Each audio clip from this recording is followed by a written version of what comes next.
Hello welcome to another episode of రాముయిజం. కష్టపడి పని చేస్తే జీవితంలో పైకొస్తారు. ఎవరు చెప్పారంటే మా నాన్న నాకు చెప్పారు, మీ నాన్న కూడా మీకు చెప్పుంటారు. కానీ రామ్ గోపాల్ వర్మ గారు ఈరోజు హార్డ్ వర్క్, కష్టపడి పని చేయడం గురించి ఏమంటున్నారో తెలుసుకుందాం.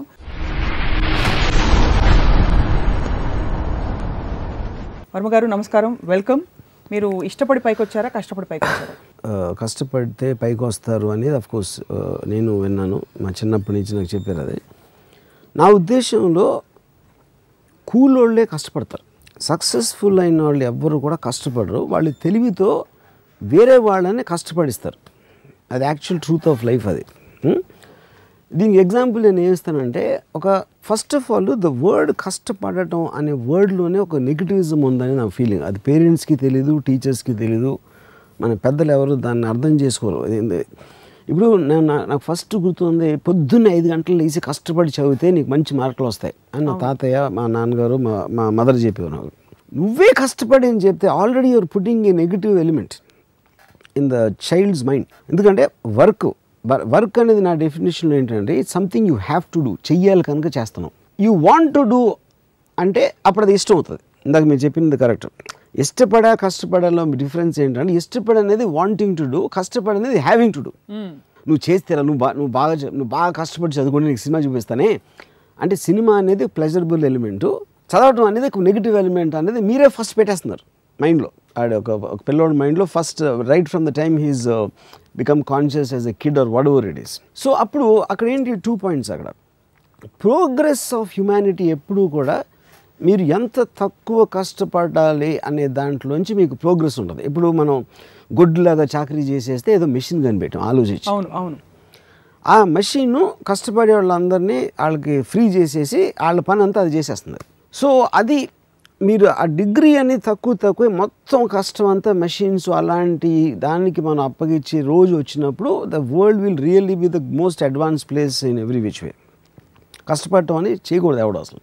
ఇప్పుడు ఇంకో ఎగ్జాంపుల్ ఇస్తానంటే, ఇప్పుడు కష్టపడకుండా ఏంటి మీరు చేస్తున్నారు, ఒక డెసిషన్. నాకు ఈ మధ్యన నాకు తెలిసిన ఒక హీరో ఒక సినిమా చేశాడు, అది ఆడలేదు సినిమా. తను నాకు ఒక మెసేజ్ ఏం పెట్టాడంటే, ఈ సినిమా ఫెయిల్ అవ్వటం, I won't let it put me down, I will work more harder for the next film అని పెట్టాడు. తను ఏదో ఒక ఎమోషన్ ఫీల్ అయ్యి ఇంకా హార్డ్ వర్క్ చేస్తాను నెక్స్ట్ సినిమాకి, దీనివల్ల నేను డిప్రెషన్లో ఉన్నాను. నేను తనకు ఫోన్ చేసి చెప్పాను, అంటే ఇంకా హార్డ్ వర్క్ అంటే ఈ సినిమాకి 7 గంటలు లేస్తే దాన్ని 4 గంటలు లేస్తావా, లేకపోతే నీకు ఇందులో నీకు 5 ప్యాక్లు ఉంటే 7 ప్యాక్లు ట్రై చేస్తావా, ఇంకో గంట సేపు ఎక్కువ జిమ్లో ఎక్సర్సైజ్ చేసి, వాట్ డూ యూ మీన్ కష్టపడటం ఏంటి? దాంట్లో నువ్వు ఒక డెసిషన్ తీసుకున్నావు ఒక సినిమా చేయడానికి, ఒక డైరెక్టర్ మీద డెసిషన్ తీసుకున్నావు, ఈ సీన్ ఎట్లా చేయాలని కొన్ని నిర్ణయాలు తీసుకున్నావు. ఆ నిర్ణయాలు తప్పైనాయి. ఆ నిర్ణయాలకి కష్టానికి ఏంటి అసలు? దానికి no, it is about decisions. ఇప్పుడు నా శివాలో ఒక సాంగ్ ఉంది, లెక్కలు ఎక్కాలు తెలవనోళ్ళు లక్కుతోటి లక్షలను మునుగుతారు. అంటే ఇప్పుడు ఏంటి, కష్టపడి చదివే వాళ్ళందరూ కూడా ఎవరో వాళ్ళ దగ్గర పని చేస్తారు. సో ఇప్పుడు మనం పని అనేది డిఫైన్ చేయాలి. ఇప్పుడు ముఖేష్ అంబానీ పని చేస్తాడా? అఫ్కోర్స్ చేస్తాడు. అప్పుడు మీరు పని, ఇప్పుడు ముఖేష్ అంబానీ కూర్చుని ఇది ఉంది, ఇక్కడ ఉంది, ఇది ఇక్కడ డైవర్ట్ చేయండి, లేకపోతే ఈ ఫలానా ఎనర్జీకి మనకు మంచిది ఉంటుంది, దానికి కొంతమంది పెడతారు, మీరు స్టడీ చేయండి. అదే అప్పుడు ఆ కష్టం ఎక్కువ, లేకపోతే గొడ్డులా కష్టపడటం ఎక్కువ. సో అది డిఫరెన్స్. కానీ మనకేంటి, మన చిన్నప్పటి నుంచి మన పేరెంట్స్ అందరూ గొడ్డులా కష్టపడటం నేర్పిస్తారు. They will not let us think. That is the fundamental problem. Smart work and hard work. Yeah, I mean అది వర్క్ కాదు. ఇప్పుడు ఆయన ఎంజాయ్ చేస్తాడు, Mukesh Ambani will enjoy doing it. తను స్ట్రెస్ ఫీల్ అవడు, ఎందుకంటే ఈజ్ మేకింగ్ థింగ్స్ గ్రో. ఆయన decision తోటి ఇది చేయాలా, అది చేయకూడదు అని ఒక ఆలోచించడంలో ఒక ప్లెజరబుల్ ఆస్పెక్ట్ తీసుకుని ఆ డెసిషన్ తోటి ఈజ్ మేకింగ్ థింగ్స్ మూవ్. అప్పుడు రకరకాల వర్కర్స్ మషిన్స్ దగ్గర పని చేస్తారు, లేకపోతే డ్రాయింగ్లు గీస్తారు, ఇది చేస్తారు, అది చేస్తారు. ముఖేష్ అంబానీ మైండ్లోంచి వచ్చిన విజన్లోంచి వర్క్ ఫోర్స్ అనేది స్టార్ట్ అవుతుంది. మీకు ముఖేష్ అంబానీ ఇప్పుడు పైన కనిపిస్తున్నారు స్క్రీన్ మీద, కానీ కింద చాలా మంది కష్టపడకపోతే ముఖేష్ అంబానీ డ్రీమ్ రియలైజ్ అవుతుందంటారా? నేను కష్టపడకూడదు అంటలేదు.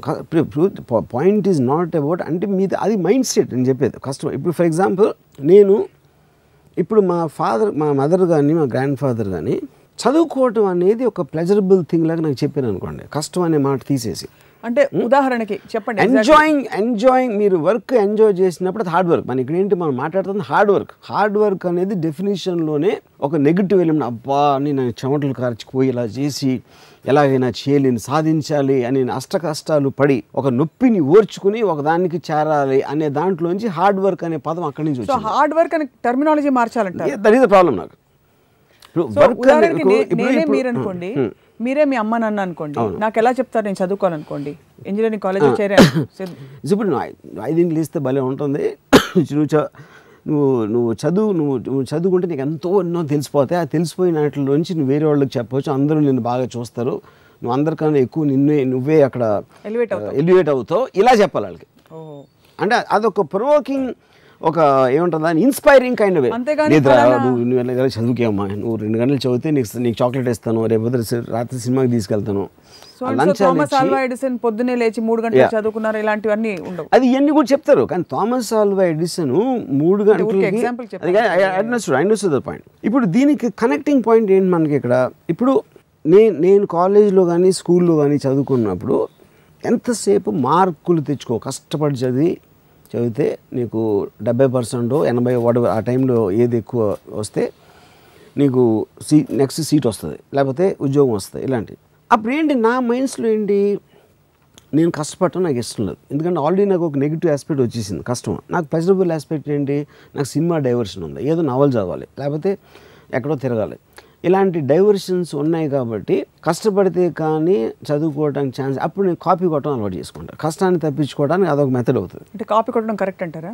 కాదు, నేను అది వాళ్ళే ఇస్తున్నారంటున్నా, వాళ్ళే ఆ పరిస్థితి మీకు కల్పిస్తున్నారు, ఆ పరిస్థితి నాకు కల్పిస్తున్నారు, అలా ఆలోచించేటట్టు చేస్తున్నారు. అప్పుడు దాని బదులు ఇప్పుడు బై హార్ట్ అనేది ఎక్కడి నుంచి వచ్చింది? కబగబగా నేను కష్టపడి దాన్ని 10 సార్లు బట్టి కొట్టేసి ఎగ్జామ్ రాశాను. బట్టి కొట్టడం అంటే ఏంటి, మీకు అర్థం చేసుకోవట్లేదు దాన్ని, you are trying to memorize aspect. ఎప్పుడైతే మీరు ఇచ్చిన చదువుని అర్థం చేసుకున్నప్పుడు బట్టి కొట్టాల్సిన అవసరం లేదు. బట్టి అనేది కష్టం, అది కొట్టేసి గబుక్కుని రాసేసి ఆ రోజు ఎంతో మార్కులు వచ్చేసినాయి, నెక్స్ట్ క్లాస్కి వెళ్ళిపోయాను. దీని బదులు అసలు చదువు అనేది మార్కుల కోసం కాదు. చదువు అంటే ఎడ్యుకేషన్ అనే దాని meaning you to be educated. ఎందుకంటే నువ్వు మామూలుగా ఏమీ తెలియకుండా పుట్టి నీకు ఎంత నాలెడ్జ్ రావాలి, ఇంత ఇంటెలిజెన్స్ అనలిటికల్ పవర్ రావాలి అనేది ఉద్దేశం. కానీ మార్కులు అనేది సైడ్ ఎఫెక్ట్ అని చెప్పాలి పేరెంట్స్. అలా చెప్పకుండా పైగా నెత్తిని రుద్దుతారు 94.5. అది వాళ్ళు మార్కులు చెప్పి నువ్వు అంత కష్టపడిపోతే మార్కులు రావని కష్టానికి దాని మెజర్మెంట్ మార్కులు చెప్తారు. So that is when you are first of all you putting a pressure. Already నువ్వు చాలా కష్టపడాలి. అంటే ఇందాక నుంచి మనం మాట్లాడుతున్నది in the context of student life మాట్లాడుతున్నాం ఎక్కువగా, బికాస్ చదువు సేమ్ థింగ్ ఎక్స్టెండ్స్. ఎందుకంటే మనకి ప్రోగ్రామింగ్ అక్కడే స్టార్ట్ అవుతుంది కదా. మనకి టోటల్గా ఫస్ట్ టైము కష్టం అనే వర్డ్ మనం చిన్నప్పుడే వింటాం. చిన్నప్పుడు ఎలాగో మనకు పని చెప్పరు కాబట్టి చదువుకోవడం అనేది దాంట్లోనే కష్టం అనే వర్డ్ వస్తుంది. ఫస్ట్ టైం మన ఒపీనియన్స్ ఫామ్ అయ్యే వయసులో వచ్చేది చదువుకి రిలేటెడ్ ఉంటుంది కష్టం.